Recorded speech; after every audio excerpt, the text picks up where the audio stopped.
एक समय की बात है, एक वन में एक शक्तिशाली हाथी रहता था। उस हाथी को अपने बल पर बहुत घमंड था। वो रास्ते से आते जाते सभी प्राणियों को डराता धमकाता और वन के पेड़ पौधों को बिना वजह नष्ट करके उधम मचाता रहता।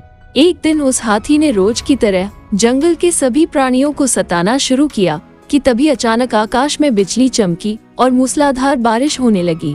तेज बारिश से बचने के लिए हाथी दौड़कर एक बड़ी गुफा में जा छिपा। गुफा के भीतर एक छोटी सी चींटी भी थी। उसे देखते ही हाथी हंसने लगा और उससे बोला, तुम कितनी छोटी हो, तुम्हें तो मैं एक फूंक मारूंगा तो चांद पर पहुंच जाओगी। मुझे देखो, मैं चाहूँ तो पूरे पर्वत को हिला दूं, तुम्हारा जीवन तो व्यर्थ है। छोटी सी चींटी ने हाथी को घमंड न करने को समझाया, पर हाथी अपनी ताकत के मद में चूर था। वो लगातार चींटी का मजाक उड़ाता रहा और चींटी को डराने के लिए अपना पैर पटकने लगा। हाथी ऐसा कर ही रहा था कि तभी बाहर से जोरदार आवाज आई।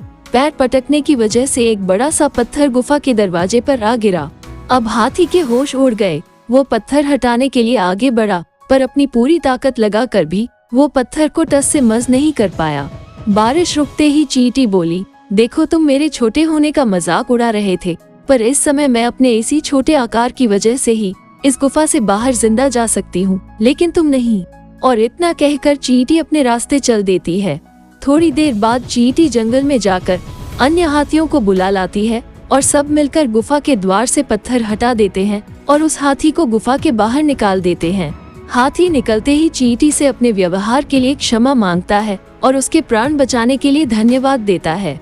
इस घटना से हाथी को ये बात समझ आ जाती है कि सभी प्राणियों के साथ मिलजुल कर रहने में ही भलाई है, और उस दिन के बाद से वो हाथी कभी किसी प्राणी को नहीं सताता है।